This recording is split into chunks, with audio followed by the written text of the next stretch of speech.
today it's really weird because we have a issue with the Raptor, which that doesn't happen. It's the Raptor. It doesn't have issues. And like, you know, Puff over there, not the VW, but the truck right there, he has issues every other day. I mean, he's a Power Stroke. It's their defining feature. But with the Raptor here, gosh, it looks so good and clean and beautiful because it's a Raptor. Oh my God. It's starting to have a small issue where it's starting to rub. Now, I don't know where it's rubbing because I can't locate it. And it's kind of funny that we're having an issue the day after doing this.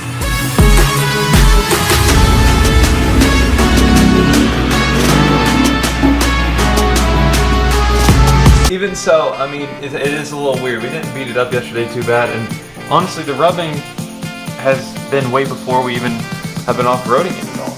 I guess I need to clean this thing again. It does have some dirt up in it. See, I'm fine with taking trucks through dirt, but I'm not fine with having dirt sit on it. That bothers me because, like, you know, I want it to be clean instantly afterwards too. So one thing I'm looking for is if this space in the bumper has like moved at all. Because usually if the bumper spacing has moved, then the bumper's in a different position, obviously. And the tire can come to that new position and hit the bumper. So I was a little bit worried about that. But, I mean, this line seems really straight. Then over here, it seems a little low actually, but I mean, still, it's nothing. I don't see any rub marks anywhere. Not on the liner, not on the metal, nowhere. That's really weird. That's pretty much just these bumpers for these Raptors are literally just like really thin sheet metal to keep them light and all that. It's really strange. What I saw here on the other side was that one little pin right there, the black pin kind of sticking out. So I mean, I doubt the tire's rubbing on that though. And even if it was, I doubt it's what they could even be. I doubt it could even be noticeable. I don't know. I'm befuddled by what could be rubbing on the Raptor. Yeah, this thing needs a detail after yesterday because yesterday we definitely took it through the ringer. I mean, I babied it to a certain extent because, you know, it's the Raptor. But at the same time, I off-roaded it. A problem we can't really figure out on the Raptor right now. We'll probably figure it out later, but one thing I want to figure out is a problem on Puff. You guys can see all those spots on the driveway?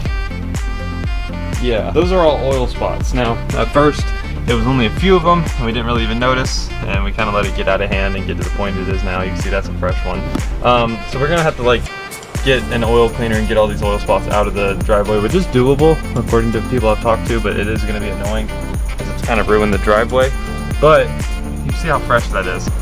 I mean, that's like today, and up in there it's leaking. There's multiple different parts where that could be leaking from, and on the 2011, 12, 13, 14 F-250s, one of the common problems of them are, so those years of the F-250 are the first gen 6.7 Power Stroke. A lot of people don't know, but there's two different types of 6.7s. Really, it's the same block, it's just one's reworked, different camshaft, different everything, pretty much different everything. The only thing that's the same is the displacement in the block, really. That's almost it. One of the problems that are common with it is the upper oil pan will leak. So this is caused by the bad gasket and all that. And the fix for it is take off the oil cooler, take off the lower oil pan. Pull the transmission out in order to get to the other side of the upper oil pan. Then you unbolt, I think it's 17 bolts or something like that around the oil pan, and there's a motor mount that goes under it, so you gotta pull the upper oil pan out from that motor mount and all that. And so it's a lot of work, and it takes tools I just don't have and a lot of time, and if I tried to do it, Puff would be down for like a while. He'd be down for a while. And so I figured I'll have a shop do it. And weeks ago I had this one shop look at it and see how much they would charge for it, but they were a little too expensive. It was $2,500 from them. And knowing them, they're always way more expensive than the other guys. Also, they don't do as good of work. I stopped going to that shop. So we're gonna go to another shop today, maybe two, and get some quotes on the truck and see what we can do about this problem. So hopefully we can get it fixed. And the other problem on the truck. So I addressed this a little bit yesterday on the last video, but you can see the exhaust and the shock are starting to touch. So if I move the exhaust, you can hear it. Now in the front of the exhaust, there's two adjuster bolts that turn it to the right or to the left. In order to turn it to the left, you have to do the left bolt, obviously. And I have that left bolt tightened as far as it can go, and the right bolt maxed out as loose as it can go, and it's still coming straight to the right. So in order to fix this, I'm gonna have to do something a little bit different. I'm thinking about building a bracket with new bars to mount to the truck, and then have it to where it's pulling it from over there, pulling it to the left, and then welding it in to where it can't move pretty much. That's kind of my idea, and 5-inch exhausts for these trucks are starting to go out, and they're harder to get, so I want to make sure this is in and I don't have to worry about ever replacing it again.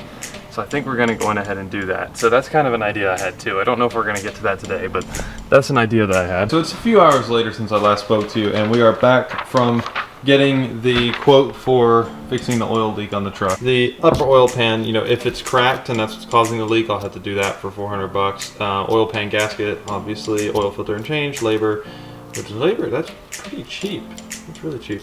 Shop supply, which is normal, and then oil disposal, which is also normal. So it may come out to like 1,400 bucks instead, or more like 1,300 bucks instead, if we don't have to do that upper oil pan. But if so, then it's gonna be 1,700 bucks. A lot of people don't show the realities of what it takes to just maintain a diesel truck. So that's why I showed that, not the flex, because it's really not flexing if it's an expense to keep my truck running. But a lot of people don't show that, so I figured I would show that. Now look, just another reminder about how good the Raptor looks.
Alright, so we got the exhaust finally on and it's mounted up and stuff, and I tightened it literally almost as hard as I could. So now we're going to go to an undisclosed location so I can rev it, because I think my neighbors are kind of tired of me revving because I've been doing it every single day.